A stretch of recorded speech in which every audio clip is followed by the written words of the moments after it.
Soy Loreta Valle y les doy la bienvenida a un episodio más de RDR, Relaciones de Riesgo. ¿Te quieres enterar cuál es la diferencia entre el cerebro de un narcisista, un psicópata, un sociópata y nosotros? Y además de todo, ¿por qué ellos no sienten empatía? Bueno, pues no te muevas, porque ya está aquí nuestro psiquiatra de cabecera, nuestro queridísimo Octavio Gascón. Bienvenido, ¿cómo estás? Hola Loreta, muchas gracias por la presentación, como siempre, pues muy contento el día de hoy, y listo para hablar acerca de este fascinante tema, del que aparte hay muy poca investigación desafortunadamente, pero vaya que llega justamente a ser un tema para la sociedad, ¿no? Entonces, creo que vamos a aprender bastante hoy. Yo también lo creo así, porque aparte sabes que, bueno, pues tú sabes que está en boga todo esto de que el narcisista y el psicópata, el sociópata, etcétera, y creo de suma relevancia porque efectivamente, digo, nos relacionamos todos los días con este tipo de personajes, de depredadores sociales y necesitamos cada vez comprenderlos más, ¿no? Porque ¿cómo vamos a liberarnos de relaciones de riesgo si ni siquiera sabemos exactamente cómo hacerle y por qué ellos funcionan de otra manera, ¿no? Entonces, hoy vamos a desmenuzar este tema, así como si fuera un quesito Oaxaca, lo vamos a desmenuzar todo y vamos a poder llegar a un entendimiento, o sea, que nosotros comprendamos por qué el cerebro de ellos, o sea, qué hay en el cerebro de ellos, cómo es, si es que es distinto, cuáles son estas diferencias y por qué no sienten empatía, ¿no? ¿Ok? Entonces, ahora sí que, ¿por dónde empezamos? Pues creo que lo mejor es poder como dividir los términos, porque justamente tanto un sociópata, un psicópata y un narcisista son asuntos distintos. Es importante que sepamos que todo esto se encuentra englobado en algo llamado trastornos o desórdenes de la personalidad. Las tres cosas son problemas de personalidad. Ahora, los problemas o trastornos de personalidad se dividen en tres grandes categorías. Creo que es importante mencionarlos. Vamos a hablar puntualmente de estos tres, pero que sepamos la gran variedad que hay para desde ahí como partir. Los trastornos de personalidad se dividen en tres grandes grupos, Loreta. Grupo A, B y C. En el A encontramos personas que llegan a comportarse como comentan los libros, y no lo digo de manera peyorativa, así se menciona, de manera extraña o extravagante.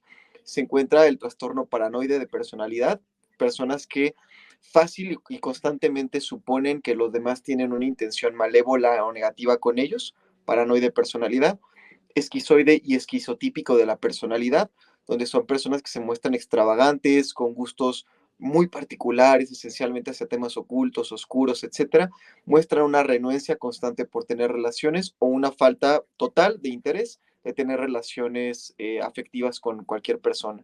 No solamente de noviazgo, Loreta, cualquier tipo de relación las tratan de evitar.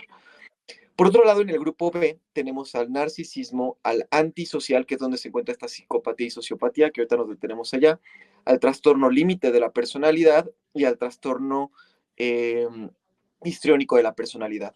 Aquí en esta segunda franja o en el grupo B tenemos a personas de características muy emocionales, donde precisamente vemos estas diferencias importantes versus el resto de la población en exceso de empatía, falta total de empatía, expresión o mucha disregulación emocional, aplanamiento emocional, como que los polos emocionales se encuentran en esta franja B.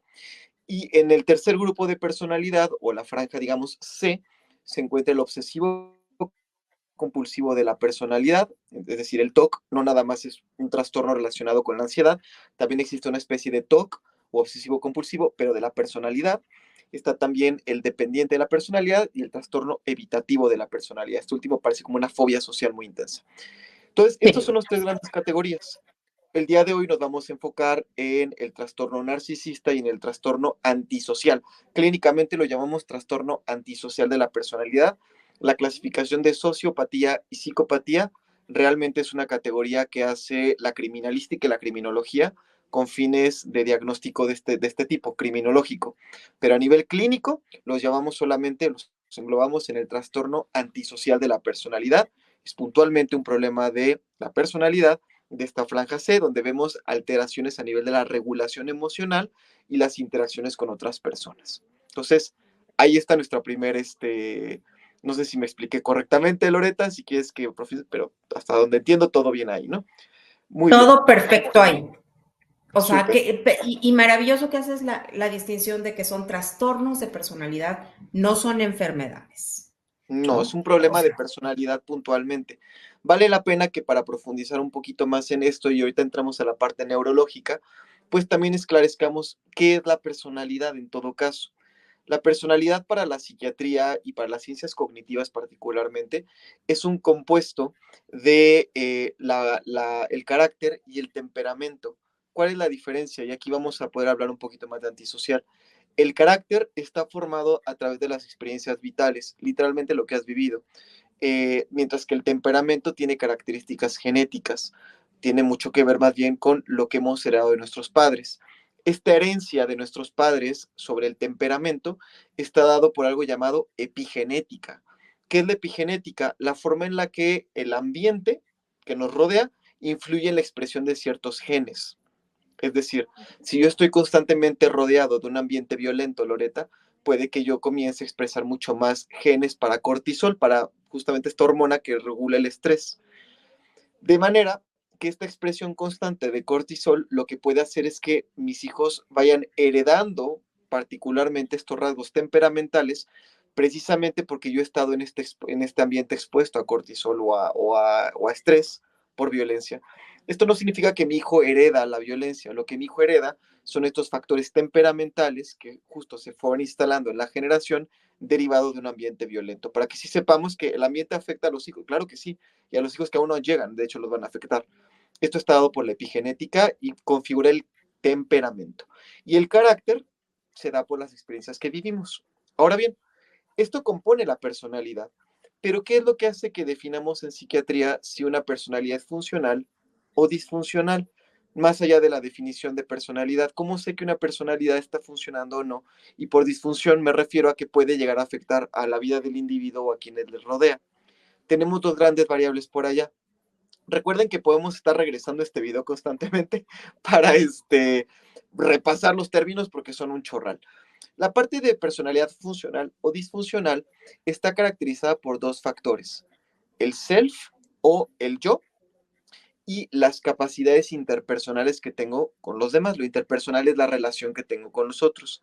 De cara al self, se evalúa si la persona tiene una evaluación suficientemente cercana y clara sobre sí mismo y sus metas, es decir, la autoevaluación es realista. Por ejemplo, algo que pasa en el narcisismo es que la evaluación de sí mismo llega a estar exorbitada. Es decir, la persona narcisa se evalúa a sí mismo como mucho más superior de lo que probablemente es, aunque esa es una medida un tanto arbitraria, pero la persona se coloca a sí misma en un lugar que probablemente nadie tiene, Loreto. Entonces, la autodirección y en el self, puntualmente, cómo te autoevalúas, ¿vale? Por un lado. Y por otro lado, la identidad. Poder identificar claramente quién eres o cómo te autodefines. El segundo gran rasgo de personalidad funcional se encuentra en la parte interpersonal. Y aquí se encuentra la empatía y la capacidad de intimar con otras personas. Ahorita explico qué es intimar puntualmente. Empatía se define en el Manual Estadístico de Trastornos Mentales como la capacidad de dar cuenta cómo mi conducta impacta en los demás, por un lado, identificar y comprender los motivos del otro e identificar y comprender los pensamientos y emociones de los demás. Eso es la empatía. Me doy cuenta de lo que siente el otro, puedo entender sus motivos y me doy cuenta cómo mi conducta impacta en los demás. Eso es empatía. Y la segunda función de la personalidad a nivel interpersonal es la capacidad de intimar. ¿Qué es eso? Que yo pueda tener una relación contigo, Loreta, en la cual sea capaz de identificar tus necesidades, podamos trabajar de manera colaborativa y tengamos conductas prosociales. ¿Cómo es prosociales? Que yo hago cosas, Loreta, por el bien de la sociedad y en este caso, pues sería por el bien tuyo. Eso nos permite tener una relación de conexión, que es lo que psiquiátricamente entendemos como intimidad. Por intimidad no me estoy refiriendo a las relaciones sexuales, me estoy refiriendo propiamente a la capacidad de conectarte con los otros. Eso es intimidad desde el punto de vista psiquiátrico. Entonces, cuando una personalidad disfunciona en cómo se autoevalúa, su identidad, eh, su capacidad de intimar con otros y su capacidad de ser empático con los demás, hablamos de que esa personalidad está disfuncionando. Seguramente ya como que me van identificando pues sí suena como un poco narciso el tema de que me evalúa a mí demasiado más arriba de lo que probablemente nadie esté en ese lugar, me cuesta mucho trabajo empatizar con los otros, quizás el comportamiento que tengo no identifico claramente cómo afecta al otro, ¿no? O sencillamente no tengo mucho interés en cómo le afecta a los demás mi comportamiento, mis relaciones sociales quizás son muy fugaces, o no sé muy bien quién soy. Por ejemplo, en el caso de los narcisistas pueden llegar a cambiar, o en la psicopatía, por ejemplo, también cambian constantemente de grupos de amistades, de parejas, como que rotan mucho. ¿Por qué? Pues porque es la identidad constantemente la van formando a partir de esas relaciones porque les llega a costar mucho trabajo autodefinirse. Entonces, vemos justamente estos rasgos disfuncionales. Estos rasgos disfuncionales se construyen de esas características del carácter de la personalidad. El temperamento, digamos que funge como, como un caldo de cultivo genético, pero esto tiene que siempre estar con estas experiencias infantiles. Loreta, es muy raro que una persona que tenga, por ejemplo, algún rasgo temperamental psicopático o algún cambio a nivel cerebral, que desarrolle comportamientos antisociales si ha crecido en un entorno amoroso, comprensivo, educativo, etcétera. Normalmente vemos que las personas que llegan a cometer estos actos antisociales tan atroces como los genocidios, como los asesinatos, etcétera, todo este tipo de fenómenos se dan precisamente porque teníamos estos factores biológicos, la parte temperamental, pero también crecieron en entornos sumamente violentos o de falta de oportunidades, es decir, se tienen que dar ambas condiciones. Esto para cualquier desorden de personalidad, pero puntualmente en este caso, tanto para el narcisismo como para el trastorno antisocial, se tendrían que dar todos estos factores al mismo tiempo. Por eso afortunadamente no son tantas personas. Claro. A ver, entonces, hasta ahí. Eh, yo nazco con el temperamento y el temperamento lo adquiero con base en las situaciones de mi mamá, de mi papá, o sea, todo esto me afecta, ¿no? Entonces yo Así. ya traigo de paquete mi temperamento, pero el carácter se me va formando con base en todas las experiencias que yo vivo. Y obviamente, si yo tengo una mamá y un papá amorosos, cuidadosos, cariñosos, que me ponen límites asertivos, porque los límites también son muy importantes, ¿no? Sí. La sobreprotección es abuso. Entonces, a mí me educan de una manera, digamos, sana, entonces, a pesar de que yo tuviera ahí como, porque tengo entendido, ahorita me lo dices, porque tú eres Sí. el psiquiatra, yo no sé, pero yo tengo entendido que para la psicopatía, a pesar de que hay mucha discrepancia, pues bueno, sí hay un gen, ¿no? Ahorita no lo sé, pero entonces a lo mejor yo traigo ese gen, pero si yo me desarrollé en un ambiente con unos cuidadores primarios adecuado, idóneo, pues entonces el trigger, así el gatillo, no se me va a disparar nunca, ¿no? Entonces todo lo tiene que ver para que yo te presente alguno de estos trastornos, ya sea el trastorno de la personalidad narcisista o ya sea el trastorno antisocial de la personalidad. Bueno, yo voy a decir psicopatía porque la Sí, palabra coloquial que todos sí, sí, conocen sí. es el psicópata, ¿no? Pero Ujú. ojo, a ver, si estamos diciendo psicópata o si estamos diciendo sociópata, el término correcto que está en los manuales, como el DSM-5, realmente sí es trastorno antisocial de la Antisocial. personalidad. Ujú. Entonces, bueno, entonces no se me va a detonar, digamos, la psicopatía. ¿Es correcto? Es una gran pregunta. Sí, y es bueno que hagamos un par de acotaciones. La primera justo es que mm, no lo confundamos sin querer, porque he visto algunos libros que tratan del tema, pero a veces, ¿sabes? Le ponen un poco como de caldo sensacionalista o salsa del sensacionalismo, que le digo, donde dicen el gen de la maldad. La respuesta es no, no es que sea un gen de la maldad. Lo que sucede acá es que vemos que son personas que tienen muchísima mayor fragilidad biológica que configura el cerebro de otra manera. Por ejemplo, hay una zona en el cerebro que la tenemos más o menos aquí a los lados que se llama ínsula, que es una región cerebral que regula precisamente los comportamientos de impulsividad. Está íntimamente vinculada a otra zona del cerebro llamada amígdala, que es un centro reactivo del miedo. Entonces, esta zona de impulsividad más estos centros reactivos del miedo cuando se encuentran con alteraciones, usualmente deprimidos, vemos que la persona toma muchísimo más riesgos que otros. Entonces, el comportamiento antisocial, Loreta, se observa comúnmente como muy arriesgado, como con poca medición de consecuencias, ¿no? Como de me robo esto o golpeo a alguien y la consecuencia que venga, pues no la tomo mucho en cuenta. Entonces tiene que ver con la valoración de riesgos. Loreta, yo no salgo y asalto a alguien porque entiendo que la consecuencia de eso, que por ejemplo podría ser la cárcel, pues es una cuestión que entiendo como profundamente desfavorable para mí. Entonces lo veo muy riesgoso. Pero personas justamente con estos cambios metabólicos derivados de la genética en la ínsula y en la amígdala se pueden mostrar fácilmente como más arriesgados. Loreta, por un lado, eso es una zona donde encontramos cambios. Otras zonas en el cerebro donde encontramos modificaciones es en la corteza prefrontal, puntualmente en una zona un tanto más profunda que se llama corteza dorsomedial. En esta zona del cerebro, que se encuentra esencialmente, digamos, operando con serotonina, puede modificar no solamente la toma de decisiones, sino la forma en la que me vinculo con otros por el reconocimiento facial.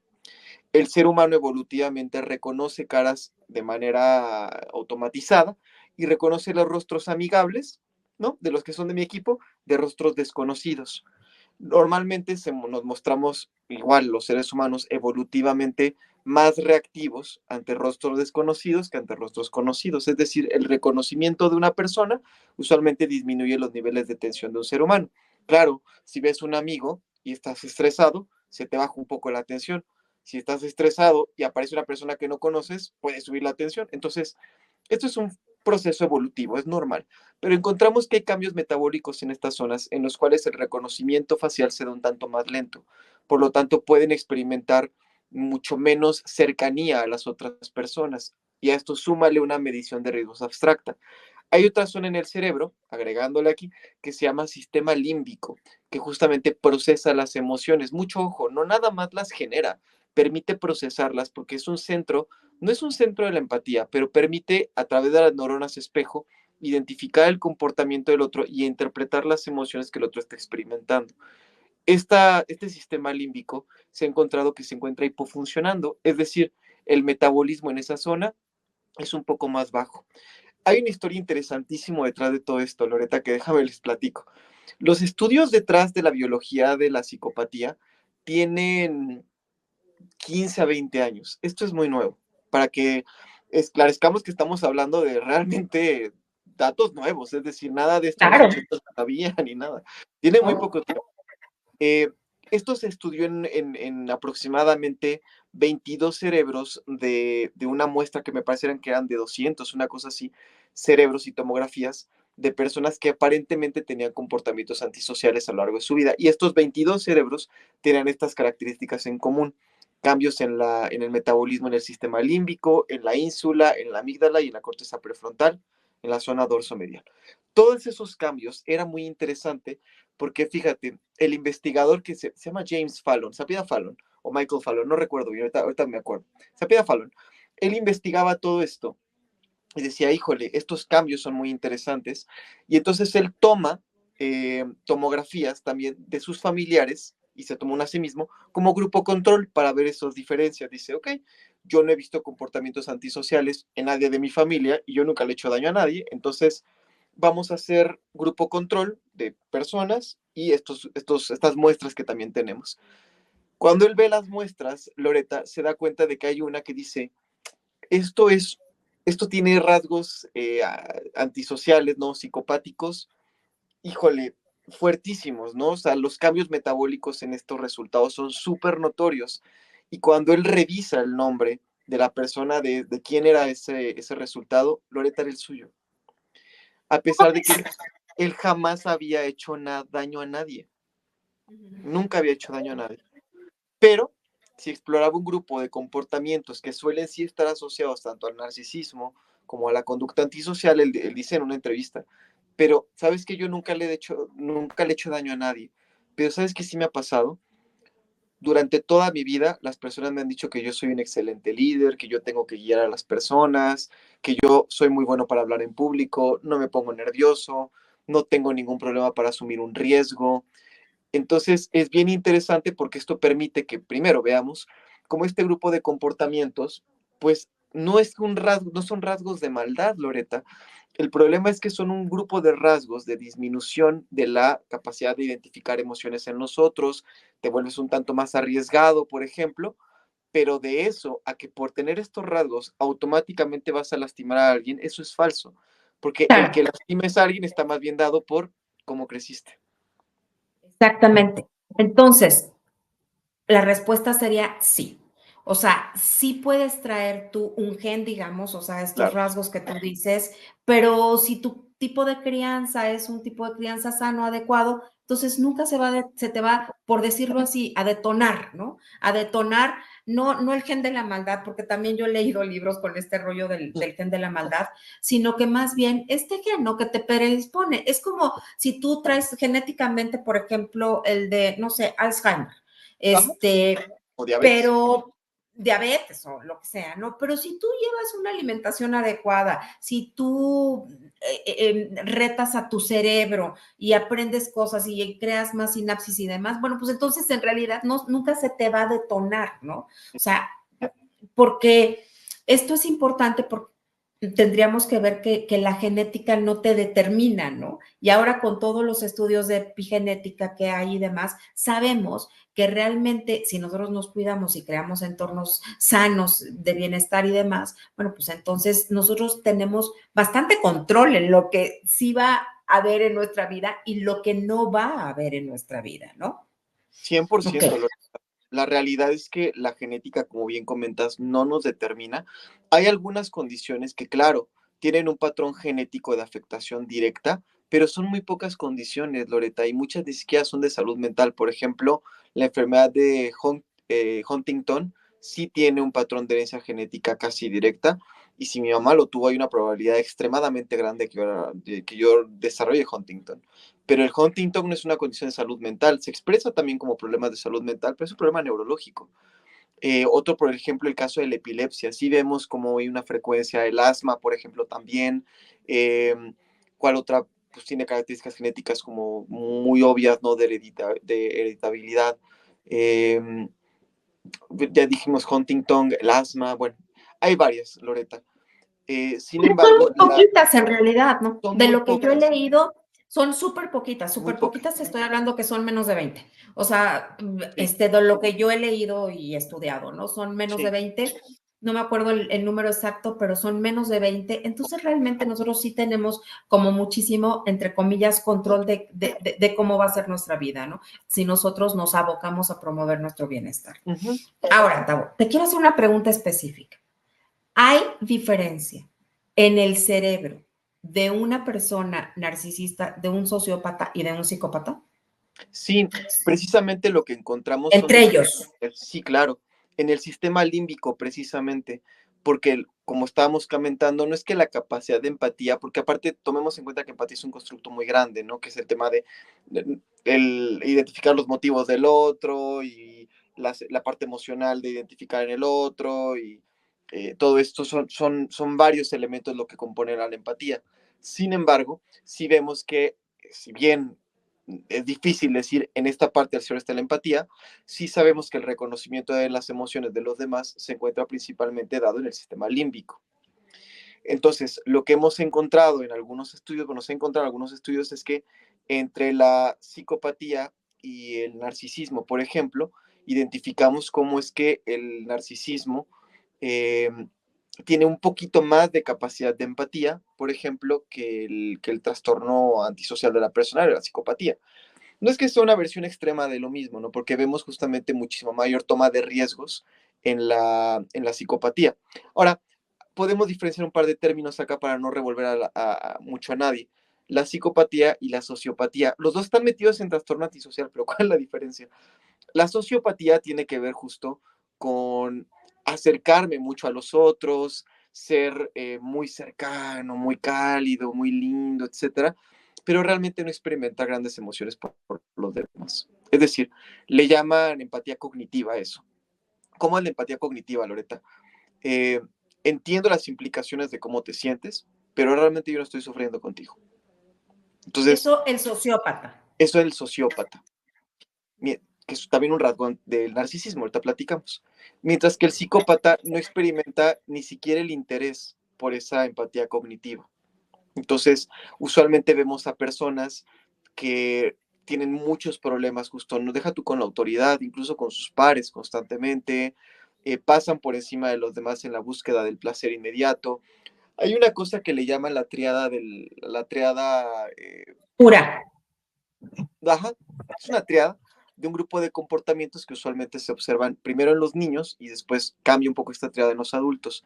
¿Cómo se ven los niños que van a desarrollar o que parecería que están desarrollando alguna especie de sociopatía o comportamiento disocial, que es como lo llamamos en los adolescentes y niños? Todavía no antisocial, porque el problema de personalidad solo se diagnostica hasta que la persona está en la vida adulta.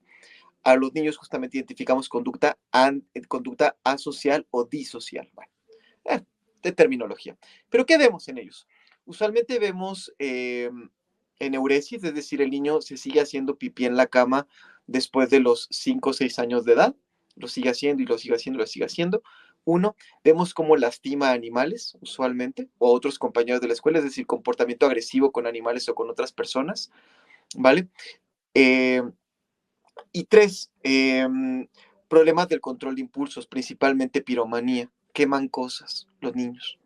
Entonces usualmente vemos cómo lastiman a compañeros, animales, queman cosas constantemente, ¿no? Este problema de control de los impulsos o roban cosas pequeñas, ¿no? Como la criptomanía. Es un asunto del control de impulsos, ¿no? Porque en este punto todavía es muy difícil medir en niños el tema de la empatía. Muy complicado. Entonces, la cuestión de identificar esta triada justamente en los niños es poder darle cierto seguimiento para que en la adolescencia, en la vida adulta, podamos precisamente también prevenir las conductas ya antisociales, donde se observa cómo pueden tener actos de delincuencia, lastimar a otras personas deliberadamente, etcétera, ¿no? Que son rasgos que usualmente vemos justamente en la psicopatía. Entonces, en la sociopatía es muy difícil identificarlo porque normalmente se muestra como gente pero bien linda, bien, pero bien abierta, bien dispuestos a platicar, muy encantadores, ¿verdad? Muy similar al narcisismo, ¿no? Pero con nada de empatía, usan empatía cognitiva, o sea, te leen, te entienden y entonces empatizan a través de eso, pero realmente ellos están sintiendo nada. Y del otro lado, en el narcisismo, vemos que hay una evaluación de sí mismo de manera grandiosa, es decir, en el comportamiento antisocial no vemos que la persona tenga ninguna especie ni de delirio de grandeza, ni mucho menos, pero sí lo vemos en narcisismo. Ahora, todo esto, Loreta, no es mutuamente excluyente, ¿eh? No porque una persona tiene rasgos narcisistas, ya automáticamente está librado de comportamientos antisociales. No, Loreta, usualmente de hecho lo vemos junto. Vemos personas que tienen estos rasgos esta ciudad de grandeza sobre sí mismos, al mismo tiempo que vemos esta carencia de empatía. Y obviamente, si vemos estas condiciones de mucho overlaps que le decimos, o sea, hoy hay mucho rasgo psicopático, hay mucho rasgo narcisista, por ejemplo, y mucho rasgo sociopático, Loreta, ahí tienes a los grandes líderes que han cometido unos genocidios espantosos y que decía que era gente súper carismática, súper linda y que eran increíbles papás, pero también tenías de grandeza, ¿no? Pueden imaginar de qué mandatario alemán hablaba. Estoy hablando Hitler. que, pues claro, o sea, era un orador, pero privilegiado, ¿no? O sea, un tipo que decían que abría la boca y tú le creías todo. Porque aparte decían que en trato uno a uno era una persona encantadora. Te convencía mucho lo que sabe, pero el tipo se sentía como que era el nuevo Mesías. Y al mismo tiempo podía destrozar un pueblo completo y no sentir nada de remordimiento. ¿Esto por qué está dado? Bueno, en estos rasgos biológicos, Loreta, pero también Hitler creció en un entorno profundamente violento. O sea, hay ciertas cosas que se promovieron propiamente a través de la política, ¿no? A la que ingresa, se le da un espacio para la oratoria, igual que Joseph Mengele, el día que se había instalado el Tercer Reich con los alemanes. O sea, Joseph Mengele, igual un tipo con rasgos psicopáticos, narcisista, ¿no? Que prácticamente le dieron un hospital para que jugara. Entonces, muchos de estos experimentos que tenía con personas, pues claro, él también venía de un ambiente violento y lo que estaba haciendo acá justo era tener un parque de diversiones. Lo mismo pasa con Hitler y con otros mandatarios que hemos visto. ¿Hay algún mandatario, etcétera, que pueda tener rasgos psicopáticos, pero que no hayamos visto estas conductas antisociales quizás tan pronunciadas? claro, lo solemos ver de repente con grandes oradores que llegan a ser políticos, por ejemplo, que no le han hecho daño directamente a nadie, pero que vemos que justo son muy exitosos al momento de hablar, que es un rasgo de la parte temperamental, precisamente de esta psicopatía, incluso también del narcisismo, pero que no necesariamente van a lastimar a nadie, ¿no? Puede que la posición de trabajo que ocupan requiere este tipo de rasgos, lo vemos también como en empresarios. Ay, es que es muy frío, como que dice, no, pues ni modo, perdemos todo y todo el mundo se va y ni modo. O sea, empresarios muy arriesgados, también lo vemos mucho, ¿no? Porque parece que es muy compatible con puestos de poder, precisamente. Sí. Y digo, líderes religiosos también, o De sea, todo. no nada más, o sea, por ejemplo, Doctor House, ¿no? Doctor House, que es un personaje ese tiene, Un bueno, más prototipo rasgos del narcisismo. Ajá. exactamente que nada, ¿no? O sea, fíjate nada más cómo es Doctor House. Ahí deberíamos de hacer, otro día vamos a hacer uno de analizar De personajes. personajes. Ujú. Sí, sí, sí. Sí, de estar analizando personajes. A ver, corrígeme si estoy equivocada. Yo sé, sí, de lo que yo sé es que, a ver, efectivamente, no todos los narcisistas son psicópatas o sociópatas, pero por ejemplo, todos los psicópatas sí son narcisistas, ¿no? O sea, como que se comparten las características. Comparten Y rasgos. exactamente, rasgos, ¿no? Entonces, pues bueno, por eso lo del narcisismo. Y el narcisismo, bueno, estamos hablando, también aquí quiero hacer la aclaración para las personas que nos ven, estamos hablando de TPN, ¿no? Que es el trastorno de la personalidad narcisista, pero porque hay personas que tienen como rasgos muy marcados narcisistas, pero eso no es un trastorno. Qué buena ¿Estás de pregunta, acuerdo? justo. Sí, claro, porque la mayoría de las personas tenemos rasgos de diferentes desórdenes de personalidad, pero un rasgo no es un trastorno instalado, por decirlo de alguna manera, ¿no? También puede que una persona tenga un poco de irregulación emocional, ¿no? Cuando la pasó muy mal por una ruptura amorosa, hay personas que se irregulan mucho, ¿no? Que se sienten muy mal, experimentan emociones abrumadoras y no por eso esto es trastorno límite de la personalidad. Un trastorno de personalidad está compuesto de la disfunción en personalidad que estábamos platicando, rasgos patológicos de personalidad, que son otros tantos que no conviene tanto describir el día de hoy, más esta fragilidad biológica y suficientes pruebas psicométricas, un análisis por parte de un especialista para poder determinar esto es un desorden de personalidad. Desafortunadamente, claro, hay algunos trastornos de personalidad que acuden muy frecuentemente a los centros hospitalarios o a los consultorios. Trastorno límite va bien seguido, por ejemplo, aparentemente hay una mayor prevalencia en mujeres, cosa que yo no creo tanto, más bien yo creo que los hombres no suelen ir a terapia, más bien van mucho las mujeres que viven con trastorno límite, porque justo las están acusando de es que eres bien intensa, mira cómo te pones, tienen intentos de suicidio relativamente frecuentes, entonces claro, eso llega a los consultorios, pero Loreta, la persona que tiene tal vez rasgos o probablemente incluso suficientes rasgos y criterios para diagnosticarse como un trastorno narcisista de la personalidad, jamás se para en un consultorio porque probablemente es el director de una empresa. Y cree que Entonces, está bien. Y cree que que su vida es perfecta y que todos los claro, demás están mal y que, ¿no? Por supuesto que claro, sí. porque es un tema social. Así es. Ahora, la diferencia que yo he leído, investigado y demás entre el psicópata y el sociópata, y esto me encantaría que me lo aclares, Tavo, es que, a ver, el psicópata, bueno, lo que tú dijiste, se tiene que diagnosticar antes de los 12 años, bueno, que tiene que haber tenido Sería lo algunos ideal. comportamientos antisociales, o sea, lo que dijiste de la De crueldad pequeño. animal, etcétera, ¿no? Pero antes de los 12 años. Pero que el sociópata, a diferencia, puede ser que de chiquito, o sea, era un niño súper lindo, súper bien portado, o sea, todo como muy padre, muy bonito, pero entonces sucede algo en su adolescencia. O sea, que lo cambian como a lo mejor de ambiente, se va, por decir, ¿no? Un internado militar y entonces, abusan de él, lo De abuso. maltratan. O sea, que hay algo, ¿no? Que le cambia la jugada de vida, digamos, y entonces por eso como que viene este detonador de la sociopatía. ¿Esto es correcto? Fíjate que sí, de alguna manera, de hecho, los tres desórdenes de personalidad que estamos hablando, normalmente tienen alguna experiencia traumatizante, ¿no? También si un niño crece, por ejemplo, con rasgos de narcisismo o va desarrollándolos, ¿no? Más propiamente dicho, más esta carga del temperamento, Puede que nunca desarrolle narcisismo si está en el ambiente correcto, sí, pero también puede que los desarrolle con ambiente traumatizante, pues también es que de hecho, Loreta, eh, tú puedes tener muchísimos rasgos temperamentales, ¿no? Que te lleven a poder desarrollar narcisismo o trastorno antisocial, pero un ambiente invalidante, perdón, un ambiente amoroso, un ambiente de cuidado, etcétera, va a contener muchísimo esto. Sin embargo, puede que tengas rasgos biológicos muy, muy tenues, de verdad muy tenues, casi imperceptibles, pero un entorno de violencia es suficiente para que lo desarrolles. Entonces, el entorno es mucho más poderoso que la parte genética.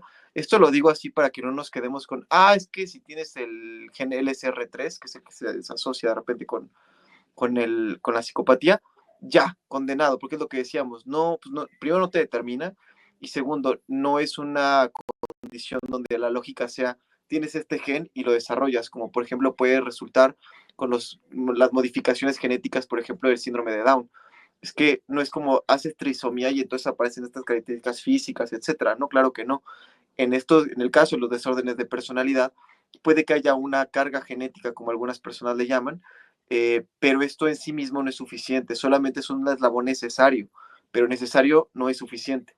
Ahora, ¿qué tipo de experiencias traumatizantes habitualmente vemos? Porque creo que también esto es relevante mencionarlo, o sea, Claro. pues, que evitamos, ¿no? O sea, evitamos traumas, sí, pero ¿cuál? Fíjate que la teoría actual de los desórdenes de personalidad se enfoca en algo que llaman esquemas tempranos maladaptativos. ¿Qué es eso? Resulta, Loreta, que las personas tenemos guiones mentales de muchas cosas. Un guión mental acerca del trabajo, o sea, de lo que implica el trabajo, lo que yo pienso completamente acerca del trabajo. Y usualmente esto proviene de lo que mis papás me enseñaron sobre el trabajo, lo que yo vi, lo que yo he vivido, y configuro todo un esquema o un guión mental de qué es trabajar. Y esto engloba la puntualidad, lo que yo pienso acerca de los jefes, lo que pienso acerca de trabajar en una empresa, o sea, todo lo que pienso en un trabajo. Bueno, así como puedo tener un guión mental acerca del trabajo, también tengo uno acerca del amor, acerca de la amistad, acerca del cuidado de los demás. Es decir, los seres humanos tenemos guiones mentales de muchas cosas que nos permiten seleccionar la conducta más apropiada para cada situación. O sea, yo no vengo al trabajo de chanclas precisamente porque tengo un guión mental que me dice el comportamiento más apropiado es traer zapato. Ejemplo, ejemplo. Bueno, Sí. estos esquemas que tenemos de las cosas, se ha encontrado que cuando somos pequeños hay algunas necesidades emocionales infantiles que no se cubren del todo y que entonces estas necesidades infantiles no cubiertas son precisamente las que se traumatizan. ¿Cuáles son las 5 necesidades en la infancia que los teóricos comentan que al no cubrirse, o peor aún, como bien comentas, cubrirse excesivamente, pueden justamente desarrollar traumas que posteriormente se transformen en problemas de personalidad, de carácter? Uno, la autonomía. Los niños tienen que ser capaces, Loreta, de probar cosas por su cuenta, intentar cosas por su cuenta. Si tú todo lo generas al niño, si tú todo le haces al niño, no desarrollas autonomía en él. No quiere hacer las cosas porque le da miedo, teme a fracasar si todo lo haces tú. Entonces, el niño tiene que tener autonomía. Uno. Dos, espontaneidad y juego. Si el niño ahorita no quiere hacer la tarea y la quiere hacer dentro de una hora, también debe de poder ocasionalmente hacer esto. Si no crecemos como personas muy rígidas, Loreta, que creemos que se va a estar acabando el mundo si no, o sea, si me tomo una cerveza un jueves, creo que se va a acabar el mundo al siguiente día, ¿no? O soy incapaz de un lunes reunirme con un amigo para charlar porque siento que como es lunes, ese es de trabajar nada más, ¿no? Entonces, ¿por qué? Porque hubo una falta de espontaneidad de juego cuando era pequeño. No puedo ser espontáneo. Tres, el apego seguro. Loreta, las figuras de cuidado primarias cuando somos chiquitos tienen que promover en nosotros la sensación de que podemos ser amados y podemos amar a los demás de manera incondicional. Es decir, que el amor no está dado por un grupo de cosas que tengo que hacer, ni que es una prueba, ni que me lo tengo que ganar, sino por el hecho de haber nacido, yo soy amado. Y también puedo amar a los demás, puedo amar a los demás. Entonces, eso es el apego seguro. Cuatro, los límites, Loreta. Yo no puedo meterme a la casa del vecino así nada más porque yo quiero, ni puedo agarrar las cosas de los demás solo porque yo quiero. Los adultos me tienen que establecer un límite claro entre yo y los demás, ¿no? Y al mismo tiempo tienen que ayudarme a preservar mis propios límites. ¿no? Y finalmente la necesidad emocional número 5, la expresión emocional, es decir, poder hablar de lo que estoy pensando y lo que lo estoy sintiendo y que los demás me presten atención, escuchen lo que Que yo no tengo me, que decir, que no me digan, no te enojes, no llores. que no me invaliden. Entonces lo repaso brevemente. Vienen en desorden, pero son estas: espontaneidad y juego, límites, apego seguro, autonomía y expresión emocional, ¿vale? Entonces, cuando estas necesidades emocionales que todos tenemos no se cubren adecuadamente en la infancia o vivimos experiencias de abandono, de violencia, etcétera, pues no se cubre ese apego seguro, o el límite no fue muy claro, o fue excesivo el límite, una sobreprotección, no hubo tampoco quizás que te gusta mucha autonomía. Esto configura esquemas maladaptativos, es decir, la forma en la que veo el amor, la forma en la que veo la expresión emocional, la forma en la que veo los límites, por ejemplo, se encuentra distorsionada y eso obviamente se refleja en mi comportamiento. Entonces, si yo ya cuento con estos rasgos temperamentales, quizás, Loreta, quizás un poco más agresivo que el resto de la población, y crees que en un ambiente donde estas necesidades emocionales se cubrieron adecuadamente, probablemente no desarrolle nada. Pero si yo creo que en un ambiente invalidante, como dices, no sientas eso, tú no piensas eso, aquello, tú no hables, tú no digas, tú eres tonto, etcétera, claro, pues ese rasgo temperamental más este trauma relacionado con las necesidades emocionales se va a configurar en un comportamiento vengativo, en un comportamiento justamente de ausencia de empatía. Si ya de por sí tu cerebro metabolizaba mucho más lento la capacidad de identificar las emociones de los otros, pues este trauma menos te lo permite, porque quizás derivado del trauma le perdiste interés a eso. Y si Claro. aparte biológicamente te costaba trabajo, si te costaba trabajo y aparte ya no te importa, ahí está el resultado, Loreta. Por supuesto. Sí, a ver, entonces, eh, infancia, luego dicen que no es destino, ¿no? Pero en ocasiones, A veces sí. digo, es lo que te decía, pero en ocasiones sí, o sea, porque si yo traigo todo este temperamento y luego estoy en el caldo de cultivo perfecto, en donde tengo una infancia con negligencia o con sobreprotección, ¿no? O sea, que me maltratan físicamente o lo que sea. Abusos. O mi mamá y o mi papá no me dejan hacer nada, me amarran las agujetas, o sea, me traen como la princesita, me dicen es que tú eres la más bonita y es que tú eres la que sé qué, y es que esto, o sea, me hacen sentirme superior y me resuelven toda la vida. Bueno, pues entonces ahí digo, voy derechito, o sea, me voy de la rampa sin freno para poder que se detone cualquiera de estas cosas, ¿no? Porque Exactamente.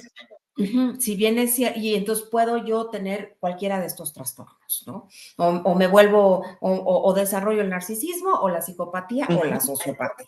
Ahora, ¿cuáles son las diferencias específicas? O sea, sí hay diferencia específica entre el cerebro del narcisista, del psicópata y del sociópata. O sea, aparte de la que ya me estás hablando todo esto de la ínsula y demás, o sea, entre ellos tres, ¿hay diferencias? Pues en realidad solamente hay cambios en la concentración metabólica, que como te comentaba, por ejemplo, en el narcisismo, contrario a lo que las personas pues podríamos intuir de quizás no sienten nada de empatía, no se experimentan más empatía que los otros dos. Lo que pasa es que son muy arriesgados y experimentan más bien menos interés en la valoración de los demás. Pero esto donde se observa en la corteza prefrontal, entonces identificamos mucho menos capacidad metabólica en ciertas zonas. Ojo, no es que con esta zona que decimos, bueno, hay menos metabolismo, más metabolismo ahí, no es como digamos, ah, es que en esa zona si le quitas el metabolismo ya no te importan los otros. No, lo que encontramos en el desorden del narcisismo es que sí, experimentan mucho más interés sobre sí mismos que sobre los demás, precisamente por este cambio metabólico en esta zona del cerebro, junto con lo demás que platicamos hace un momento. Mientras que en las otras dos condiciones lo que vemos es una disminución o causa ausencia del metabolismo a nivel del sistema límbico. Entonces, sí se ven ciertas diferencias ahí, Loreta. Digamos que es en un espectro, ¿no? O sea, unos más, otros menos, a nivel del sistema límbico. Es decir, no es que este no o este sí, más bien vemos este sí, este poquito y este nada. Entonces vemos esas diferencias más a grandes rasgos en estos tres niveles. Sin embargo, pues ese cambio metabólico, pues igual no es suficiente, porque usualmente lo que vemos en el narcisismo es un problema también de la gestión de los límites con los otros, el tema que tiene con el apego seguro, no se sienten capaces de amar a nadie, más que los demás más bien los amen a sí mismos o a ellos. Entonces vemos estas diferencias a nivel de comportamiento y de pensamientos, pero a nivel, digamos, ya metabólico, es un espectro, Loreta.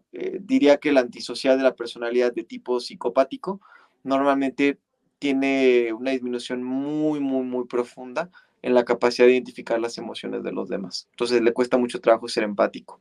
Mientras que el sociópata sí tiene más capacidad de esto. Por eso tiene la capacidad incluso de hacer empatía cognitiva, porque se ha sentido un poco. Entonces, como que, y el narcisista sí puede empatizar, pues si no entendiera los motivos de los demás, no podría manipularlos. Entonces, Claro. su tema es una necesidad de aprobación enorme, pero necesita para esa aprobación manipular a los demás. Y usualmente esto lo hacemos a través de la empatía. Ok. A ver, si yo tengo una relación con una persona narcisista, con un psicópata o con un sociópata, Ujú. no voy a lograr que sea empático conmigo. ¿Es correcto? Va a ser muy difícil.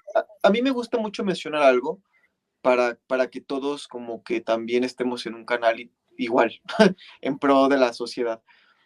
Estas personas igual siguen siendo humanos y personas con estas diferencias, pero siguen siendo humanos, que requieren también nuestra compasión, nuestra empatía, nuestro apoyo, ¿no? Porque de repente uno dice, sociópata, y de repente los pensamos, Loreta, como si estuviéramos en Esparta, ¿no? Como de que, ay, nació con esta modificación, aviéntala al agujero, ¿no? Sácala a la sociedad. Pues no, porque como te comentaba al inicio, James Fallon pues es un prodigioso neurocientífico con una familia amorosa, el tipo dicen que es mega cariñoso y tiene unos cambios psicopáticos bien acusados. Entonces, una persona psicópata, sociópata y narcisista puede tener una relación afectiva contigo, etcétera. La respuesta es sí, la respuesta es sí. Pero esto de qué va a estar determinado, pues obviamente de que la persona haya crecido en un ambiente suficientemente enriquecedor, la persona actualmente tenga una red de apoyo, la persona actualmente trabaje activamente en esto, ¿no? Y esto va a estar muy determinado por el ambiente, Loreta. Entonces, para que no Bueno, caigamos en pero una... porque no, sí, Dime, pero a ver, para que les quede claro, ¿eh? A ver, pero entonces no lo desarrolló, o sea, no estuvo el botón no lo detonador en desarrolló, donde, exacto, a ver, no lo eso quiero desarrolló. que les quede clarísimo, ¿eh? No, o sea, porque a ver, no vayan a decir, ay, no, es que ahí en relaciones de riesgo dijeron que, no, Que no. no se relacionen con ellos, ¿no? Sí, sí, sí, Sí, no. no. A ver, una cosa es, como tú dices, a lo mejor yo puedo traer el gen de la diabetes, pero yo me cuido toda la vida y entonces yo no desarrollo la diabetes, punto, ¿no?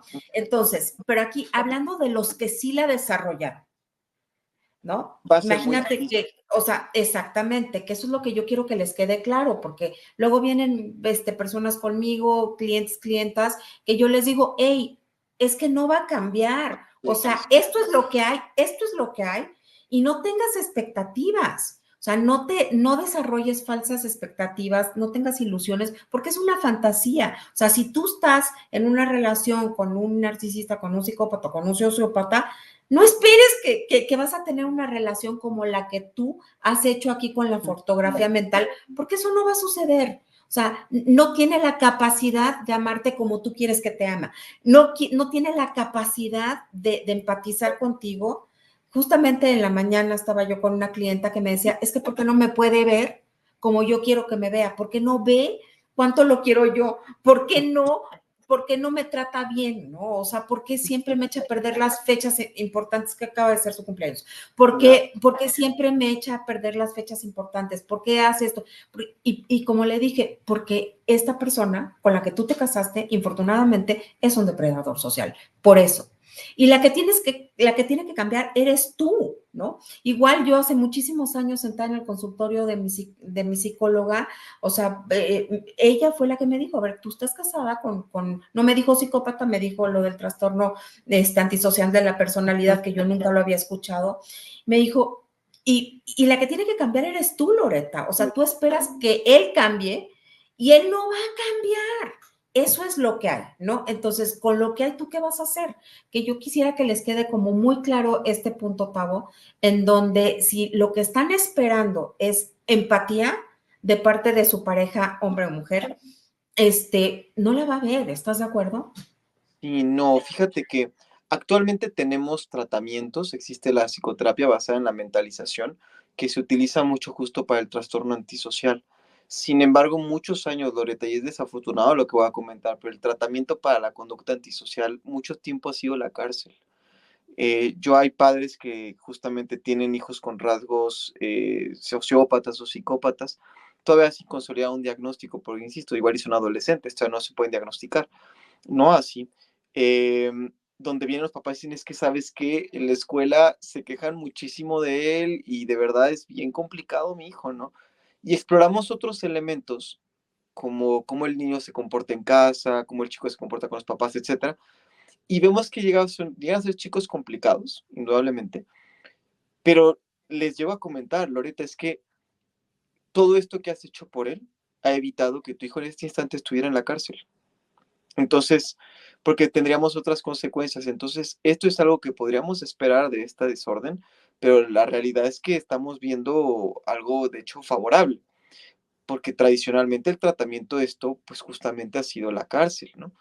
Eh, Ahí les dan rehabilitación, hay programas de reinserción social, etcétera, pues se llama centros de rehabilitación social, las penitenciarías.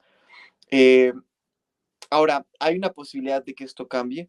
Insisto, hay tratamientos, pero así como la persona sin tratamiento, sin asesoría de ningún tipo, que un día vaya a tener un proceso reflexivo donde florezca la empatía de la nada, es poco esperable y como bien comentas, ¿no? También lo llego a comentar con mis pacientes. Lo más importante es que tengas expectativas claras de la otra persona, ¿no? Si asumes que un día se va a levantar y va a ser la persona más empática del mundo y lleva demostrándotelo todo lo contrario los últimos 5 años, no va a pasar que mañana se levante. Y sobre todo si tenemos estas dificultades a nivel cerebral. Entonces, consideremos las posibilidades de la persona. Es como si ando con alguien que tenga algún problema, no sé, musculoesquelético, ¿no? Y que de repente quizás su fuerza muscular sea menor y que digamos, ah, bueno, es que yo quiero que juegue conmigo hockey. Expectativa clara, probablemente no voy a poderlo hacer. Entonces, oye, no por eso lo vas a dejar de amar, no, pero es importante que sepas dónde está tu límite, hasta dónde puedes llegar, etcétera, ¿no? Porque si para ti el hockey es imprescindible en la vida, ¿no? Pues entonces quizás una persona que no puede jugar hockey contigo y para ti es imprescindible que jueguen contigo, pues no va a ser el lugar correcto para ti ahí, ¿no? Y lo mismo acá, si yo quiero una relación cercana, de mucha empatía, amorosa, y estoy con una persona con rasgos psicopáticos o narcisos sin tratamiento, sin interés en mejoría, etcétera, pues es que va a ser muy difícil que esta persona mañana modifique algo solo por voluntad, ¿no? Entonces no confundir la voluntad con los tratamientos, ¿no? No, y además, como bien lo dijiste tú hace rato, yo concuerdo al 100% contigo, una persona con estos rasgos, o sea, difícilmente, o más bien, no va a ir a terapia, o sea, no va a ir a terapia porque ellos creen que están bien, o sea, estas personas creen que están bien y que no necesitan ni ayuda ni nada, ¿no? Y a veces, ¿no? Cuando van a terapia es porque sienten que se sienten ya muy amenazados. Uh -huh. En mi caso, por ejemplo, el papá de mis hijos sí accedió a ir a terapia, pero porque por supuesto que ya había una amenaza de divorcio, ¿no? Ya. Entonces, ante la Así, amenaza claro, de claro. divorcio, pues entonces fue a terapia, que ahí es cuando mi psicóloga lo mandó con un psiquiatra y con otro psicólogo, y fue cuando me dijo, a ver, es que aquí estás con un problema de un trastorno de personalidad, ¿no? Entonces tú tienes que evaluar y también quiero que quede clarísimo que cuando hay abuso, cuando hay violencia, o sea, no, nosotros, es que luego nosotros queremos repararlos, ¿no? Y ahí es que pobrecito, o pobrecita, ¿eh? ¿Qué va a hacer sin mí? Y nos sentimos rescatadores, rescatadoras y queremos salvarlos cuando nosotros nos estamos desviviendo en la relación. Nosotros estamos perdiendo la identidad, el sentido, o sea, el sentido de vida y todo. Muy Y difícil. nosotros no podemos rescatar a personas que tienen trastornos, o sea, No si es la papel. persona, No, ni es tu trabajo, ni eres psiquiatra, ni eres psicólogo, ni eres terapeuta, ni eres nada. Aunque Entonces, si lo tú fuera, no estás, es tu sí, paciente. no, sí, Exacto. exacto. Pero si tú estás en una relación de riesgo, mi consejo, no sé el tuyo, Tavo, pero es, o sea, ve a terapia tú, porque quien tiene que Exacto. cambiar eres tú para salirte de esa relación que está poniendo en riesgo tu mundo mental, emocional y o físico, ¿no? Sí, Y claro. obviamente si hay violencia, o sea, si hay violencia física, si hay violencia sexual, si hay violencia, lo que sea, ¿no? Ante cualquier tipo de violencia, o sea, corre de esa relación. No tienes por qué estar en una relación violenta tú, O bajo te pone ninguna circunstancia. Loreta, probablemente la persona, eh, pensemos que igual un narcisista, ¿no? Que igual y no te golpea ni te grita, Loreta, pero te pone en riesgos. ¿Cómo que es un riesgo? Yo tuve una paciente que su esposo era narcisista, tenía trastorno narcisista de la personalidad y era infiel compulsivo, o sea, diario estaba con alguien diferente y la persona a veces no usaba ni preservativo. Entonces yo hablaba con la paciente y le decía, es que necesito que observes que esto es poner en riesgo también tu vida. O sea, te pone a ti en riesgo esta situación, Claro. ¿no? Entonces, porque al final hay un problema relacionado acá con las ETS, etcétera, ¿no? Eso por un lado. Por otro lado, puede que también la persona narcisa quiera ponerte en una situación extremadamente complicada para ti, donde, digo, insisto, pueda correr en riesgo tu vida, ¿no? Que quiera que tú hagas algo que no quieres, ¿no? Por un reconocimiento para él. Entonces, estas conductas manipuladoras, muchas veces el narcisista ni cuenta se da, que pone a los demás en peligro. A veces, de verdad, Loreta, no nada más es un peligro social, a veces pueden ser peligros físicos para la otra persona, ¿no? Donde es de, oye, vamos muy mal en la casa de trabajo, entonces trabaja 5 horas más, trabaja 20 horas al día, yo también, ¿no? Entonces la persona narcisista manipula para trabajar menos y todo el mundo está trabajando para él, entonces te están poniendo en riesgo también. Entonces, parece que no, pero estas conductas manipuladoras pueden poner en riesgo muchas cosas, ¿no? Entonces, Sí. no quedarnos con la idea de, el narcisista o el sociópata será la persona que te va a gritar y te va a pegar. Pues sí, no lo habrá, seguramente lo hay, pero normalmente vemos conductas que ponen mucho riesgo a sus parejas. Entonces, es importante justo que tratemos a las parejas precisamente para que puedan identificar. Sí, Cuando estás enamorada claro. o enamorado, tú dices, lo estamos haciendo por amor, realmente no me violenta, no me dice cosas feas ni nada, pero cuando ves en los riesgos en los que te pone, mira, Loreta, yo he conocido pacientes que han desafortunadamente tenido que dejar sus trabajos porque la persona con narcisismo manipula constantemente las situaciones para que renuncies, para que ya no trabajes, etcétera, y pues puede Oye, generar violencia económica, por ejemplo, ¿no? por supuesto, oye, imagínate, no sé si sepas, pero el papá de mis hijos a mí, cuando yo recién me casé, a él lo metieron a la cárcel, al pueblito de la Sí. Mesa en Tijuana, Baja California. A mí me manipuló de tal manera para que yo me fuera a vivir dentro de Sí. la cárcel, ¿no? Y yo me fui, o sea, tenía yo 21 años, obviamente estaba inexperta en mamá y Estás demás, pero chiquita. me fui. Y esto es un claro ejemplo de lo que tú estás diciendo. O sea, él me manipuló, él no midió el riesgo que, ni le importó el riesgo que yo pudiera tener dentro de la cárcel ni nada, con tal de él estar acompañado. Sí, sí, sí, sí. Así se ve y se ven situaciones laborales, se ven situaciones justamente de privación de la libertad, se ven muchos escenarios, ¿no? Entonces, de verdad no quedarnos con la idea de que el narcisista o la persona con antisocial es alguien que me va a gritar o me va a torturar. Claro, podría verse y se ve frecuentemente en los casos escandalosos, pero no todos son los casos de escándalo mediático. Tenemos muchos casos que no son de escándalo mediático, pero que son profundamente dolorosos y están dados por estas manipulaciones, ¿no? A las familias, a tener hijos, ¿no? Por ejemplo, incluso puede haber hombres que busquen que su pareja tenga hijos cuando ya quizás ya está en una etapa donde no debería de tener hijos, ¿no? Pero yo a fuerzas quiero un hijo tuyo, a fuerzas quiero que te embaraces a los 45 años o a los 50 años, igual ya ni puedes, pero yo a fuerzas quiero. Entonces se puede manipular la situación para que accedas. Entonces no nos quedemos con que la manipulación se ve como de, haces esto o me voy. A veces sí, pero a veces se ve como de algo muy sutil, muy trabajado a lo largo del tiempo y peor aún, Loreta, en muchos escenarios las personas con trastorno antisocial o narcisista ni siquiera se dan cuenta que están manipulando al otro.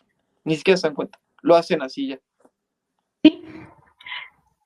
Y también, pues, aclarar que en dado caso que la persona, yo les digo depredadores sociales, ¿no? Que estos depredadores sociales vayan a terapia porque temen perder la relación por algo, ¿no? O sea, porque ya no les está gustando la consecuencia que va a haber y entonces dicen, ok, acceden a ir a terapia o incluso ellos mismos proponen ir a terapia como una táctica de manipulación. También pasa. Si no, si el profesional de la salud no es un experto en estos temas, o sea, si el terapeuta, si el psicólogo, si el psiquiatra no es un experto en estos temas, también lo pueden manipular él y entonces aprenden más y revictimizan, o sea, el depredador social aprende mejores y mayores Sí, tácticas de estrategias. manipulación. Ujú.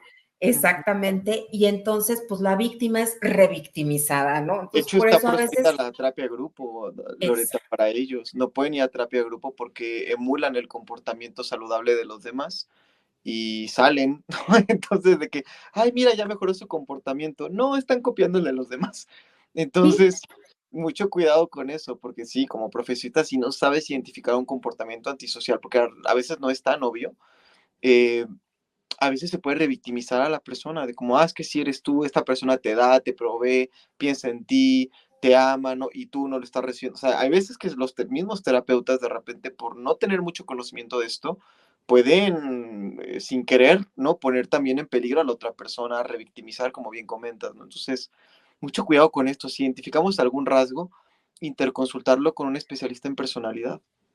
sí, definitivamente, fíjate, yo tuve una clienta que me decía, es que habían ido a terapia de pareja con una psicóloga y la psicóloga a fuerza la quería convencer a ella de que le diera otra oportunidad y no, mira, es que él está intentando y él está haciendo y él se Ya, esfuerza y todo. Y ella decía, pero es que yo no quiero y yo me siento así ya de tal o de cual manera. ¿No? Cuando había un claro abuso, pero pues sí, bueno, él era un encantador de serpientes, ¿no?